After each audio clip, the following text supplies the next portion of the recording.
Good morning, my dear class 9th students. Now, this is your video lecture class presented through SPS Srimati Satyavati Public School, Mohammadabad.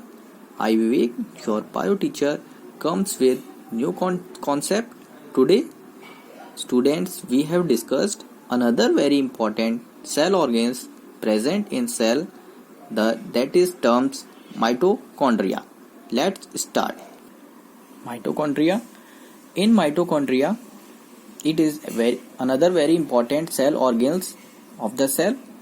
In mitochondria, we have points to be covered. First of all, nature and occurrence and structures of mitochondria with the help of diagram and its functions. Okay, students. Now, first of all, we understand the structure and nature through diagram. Now, yes, this is the diagram of mitochondria.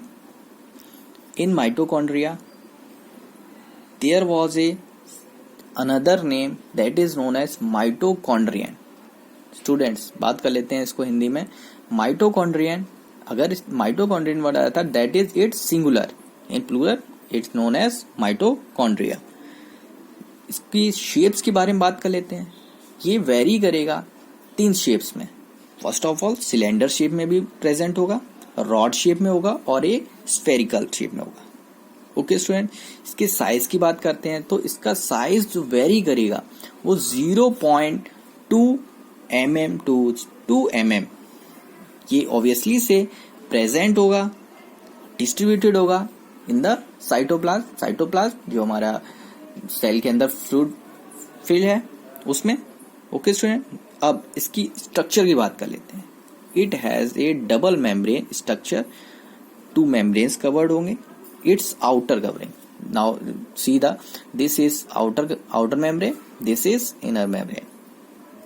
Outer membrane it is a porous and in inner membrane की बात कर लेते हैं तो यहाँ पर inner membrane में यहाँ फोल्ड्स मिल जाएंगे.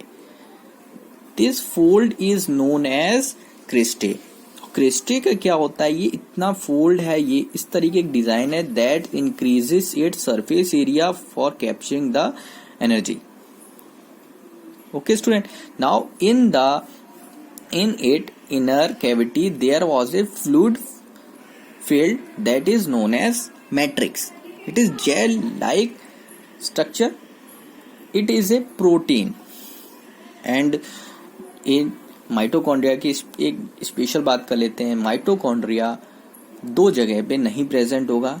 एक तो बैक्टीरिया के सेल में, दूसरा मैमल्स में आरबीसी सेल्स में माइटोकॉन्ड्रिया प्रेजेंट नहीं होगा. ये इसकी स्ट्रक्चर्स की बात हो गई. ये हमने इसके डायग्राम से इसको समझ लिया. Now its functions of mitochondria. Main अगर आपसे पूछा जाए who is known as the power house of the cell, then it is known as the power house of the cell. It stored energy in the form of ATP that is known as adenosine triphosphate that is used by the cell. ATP क्या है, ATP के बारे में समझ लेते हैं हम. ATP strand organic compound, ये एक ऑर्गेनिक कंपाउंड है और जनरली ये ATP is a currency of cell, energy currency. Energy ATP क्या है, ATP is a energy currency of the cell. Mitochondria क्या है, mitochondria is a power house of the cell. ATP it is a common cellular fuel है.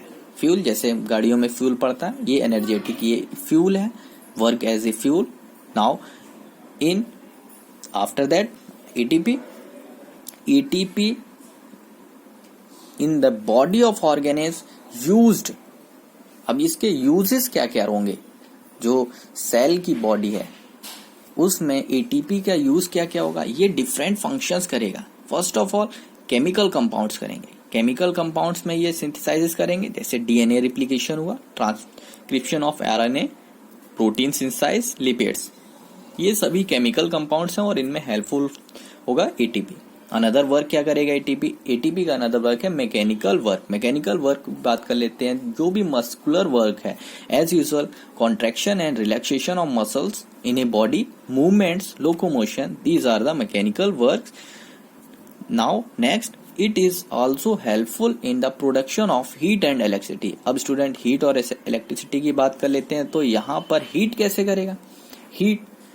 Heat की बात करेंगे तो जो लाइट्स, जो फायर फ्लाइज होती हैं, वहां पर उनके पास लाइट जो है वो डेवलप करने की, प्रोड्यूस करने की कैपेबिलिटी होती है, तो वो किस वजह से होगी? वो ईटीपी उसको जनरेट करेगा।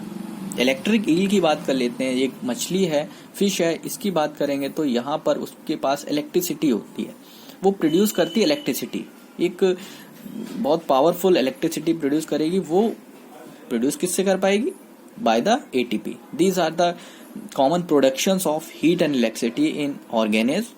Now, mitochondria. In mitochondria, one typical point also arises, that is students, ये माइटोकॉन्ड्रिया के पास अवेलेबिलिटी होती है, ये अपना प्रोटीन्स को खुद बना लेता है, जिसकी वजह से इसको सेमी ऑटोनोमस ऑर्गेनिज्म बोला जाता है।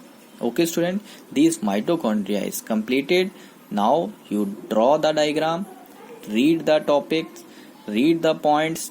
I will send it in the form of PDF. Okay students, have a good day.